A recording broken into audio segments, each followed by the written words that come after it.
Welcome to the Deep Dive. Hello. Today we're exploring a really complex, challenging topic. It comes from Douglas Murray's book, and specifically a conversation he had on the Jordan B. Peterson channel.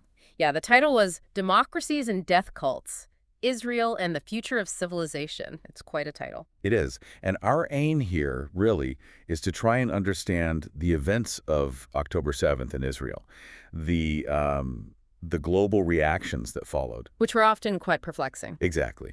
And also to delve into the deeper ideological conflicts that Murray really brings to the surface in his analysis. We want to try and cut through some of the noise, the rhetoric, and offer you some clear insights based on that conversation. Right. And that YouTube interview is our main source material for this deep dive. Okay, let's get straight into it. October 7th. A truly horrific day. It was Simchat Torah, a Jewish holiday. A day for celebration, usually. Exactly. And it was also the 50th anniversary, almost to the day of the Yom Kippur War. Another surprise attack. History echoing there. Indeed. So around 4,000 terrorists, primarily from Hamas and Islamic Jihad, broke into Israel from Gaza. It kicked off with a huge rocket barrage, didn't it? Around 6:30 in the morning. Yes. And, for people in the south of Israel, sadly, rocket fire isn't. Well, it wasn't unheard of, so the initial scale might not have been immediately obvious to everyone. Right. They might have thought it was another sort of typical incident at first. But it became clear very quickly this was different. The terrorists physically breached the border fences in multiple places. They attacked checkpoints, too, the ones used by Gazan workers. Overwhelmed the soldiers there. Yeah, and then they fanned out into the nearby Israeli communities, the kibbutzim.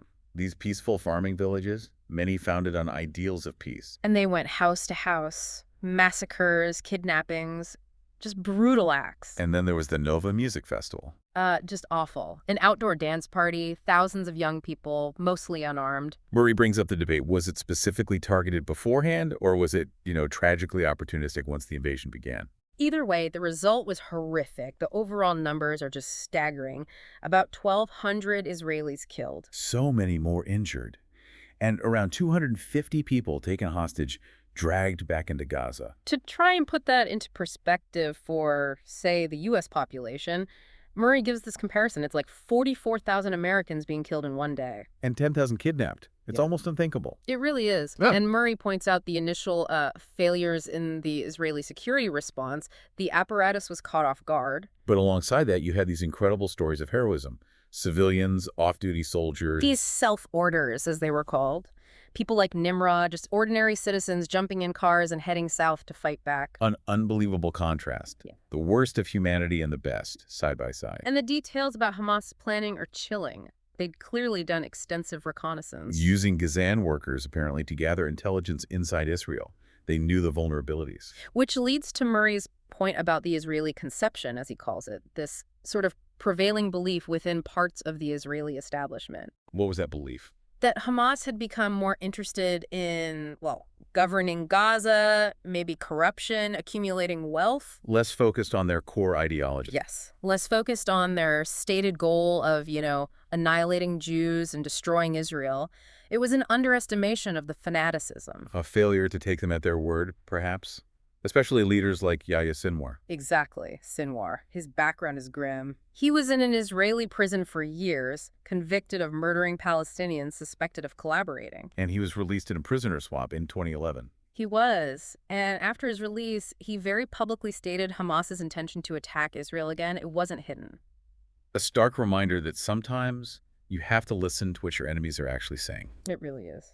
Which brings us to the next point, the global reaction. Murray calls it the disconnect. Yeah, that immediate shift in focus in many parts of the West. After these horrific attacks, the criticism quickly turned towards Israel's response, its right to self-defense. It was quite jarring, and the university protests were a focal point for this. Murray expresses, let's say, profound dismay at what he saw happening on campuses, particularly elite ones. He connects it to a broader issue in Western thought, this difficulty in confronting actual malevolence, meaning a tendency to explain away evil, perhaps attribute it to trauma or poverty or societal issues, rather than seeing it as, a primary motivator for some actors. So an inability to just condemn the act itself unequivocally. In some quarters, yes. A reluctance to accept that some people, some groups, are driven by genuinely destructive aims. Murray even draws a historical parallel Oh. to how the West, he argues, has sort of erased the memory of the Byzantine Empire's defeat by the Islamic world, a kind of historical amnesia about certain conflicts. That's interesting. He seems quite critical of the universities themselves. Very. He uses the word incorrigible for some, especially the Ivy Leagues. He sees them as trapped in this oppressor-victim narrative. Which then shapes how they interpret everything, including international conflicts. Precisely. And then you get these surreal moments like the Ayatollah in Iran, Who brutally crushes dissent at home. publicly praising Western students for their anti-colonial struggle against Israel. The irony is quite something. Murray also notes the demographics of the protests, observing a large number of young women involved. Yeah, he tentatively suggests a possible link to maybe a heightened empathy for perceived victims, perhaps coupled with a difficulty in identifying predatory behavior in that context.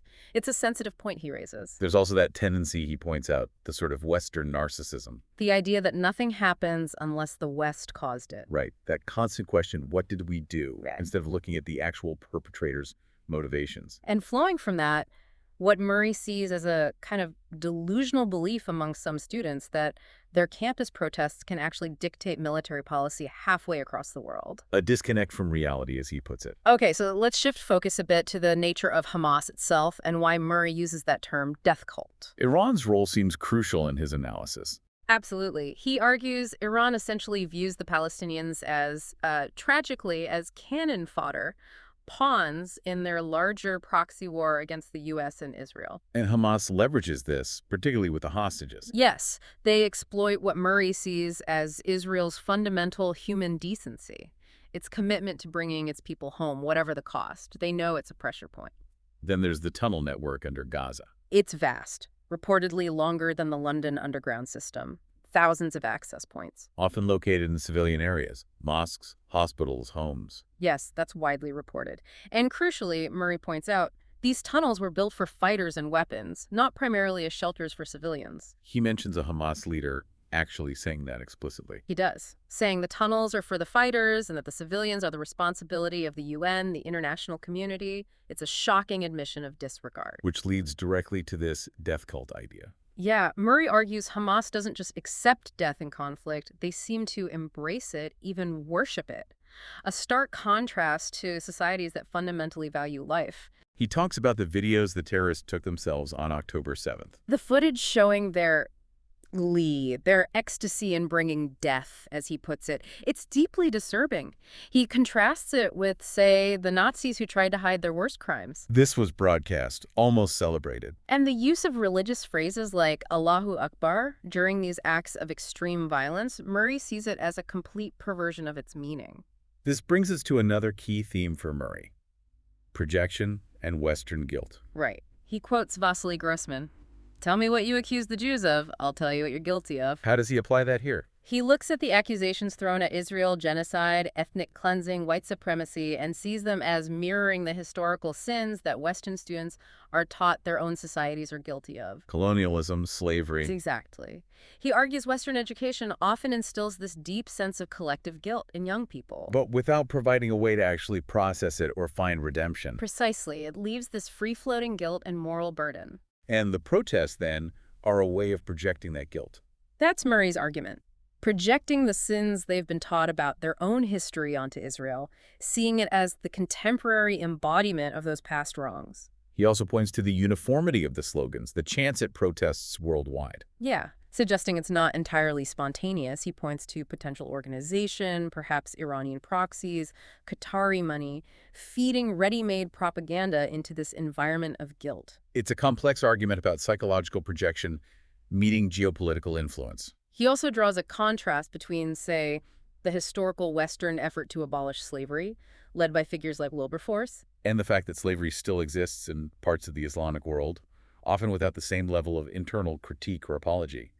He sees a selective application of historical guilt in the West, which, in his view, weakens the West. Yes, he argues that tearing down national heroes and focusing only on the negatives creates an ideological vacuum. Making space for what he calls weak and pernicious ideologies, like the simple oppressor-victim narrative. Exactly. And it looks back to that difficulty in confronting evil. Even when faced with extreme sadism, Murray thinks the West defaults too readily to concepts like Hannah Arendt's banality of evil. Implying it downplays the actual intentional malice involved. Yes. It struggles to comprehend evil that isn't just bureaucratic or thoughtless, but is actually, gleeful in its cruelty. Which leads him to suggest a need for a different framework, a theological one, perhaps. He argues that, yes, to really understand and confront this level of evil, this deliberate infliction of suffering, this seeming rebellion against existence itself, this worship of death, you almost need a theological lens. And the opposite of the death cult. Is the embrace of life. Simple as that, but profound. He points to Israel's own demographics here, doesn't he? He does. The high birth rate, even among secular Israelis, contrasting sharply with demographic decline in much of the West, and obviously contrasting with the death pronouncements of their enemies. It echoes that biblical commandment from Deuteronomy. Therefore choose life, that both thou and thy seed may live. It's a foundational principle.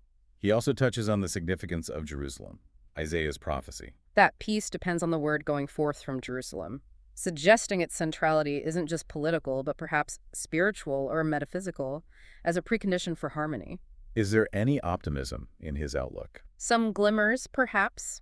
He notes the Abraham Accords, the shifts happening in places like the UAE, maybe Saudi Arabia, a recognition in parts of the Islamic world that a different path is needed. In Israel's sheer resilience. Absolutely. Despite everything, it endures, it thrives. He calls it a bloody miracle. But communication remains a huge challenge for Israel. Immense. Oh. Trying to convey the reality of its situation to a world often primed to see it negatively, fueled by misinformation and, as Murray argues, that failure to recognize the nature of the threat. And hampered by simplistic slogans like, war is bad. Right, which avoids the necessary distinction between aggression and defense, between just and unjust uses of force. Yeah. Underlying all this seems to be a fundamental belief in the value of life itself. Murray argues this is axiomatic, shared by Judaism and Christianity, pointing towards a transcendent good. And abandoning that belief leads down a dangerous path, he suggests, towards antinatalism, despair, and ultimately potentially even towards ideologies that embrace destruction. So, for Murray, the answer to the death cult isn't just military. No. It involves defeating its leaders, certainly, but also demonstrating, embodying the values of a life-affirming civilization. Okay, so wrapping up this deep dive into Murray's perspective, October 7th revealed a kind of calculated, ideologically driven evil death cult that the West, partly due to its own internal narratives about guilt, struggles to fully comprehend. Yeah, a reluctance to acknowledge true malevolence. But against that backdrop, Israel's resilience and its deep commitment to life, despite facing existential threats, stands out as a powerful counter-narrative. It certainly gives you a lot to think about. We encourage you to reflect on these ideas: good, evil, the value placed on life, and the need to really critically examine the narratives we consume. And may consider this final thought. What does it mean for the world if the value of life isn't universally shared? What responsibility falls on those societies and individuals who do cherish life when confronting ideologies that celebrate death? In today's world, what does it really mean to choose life?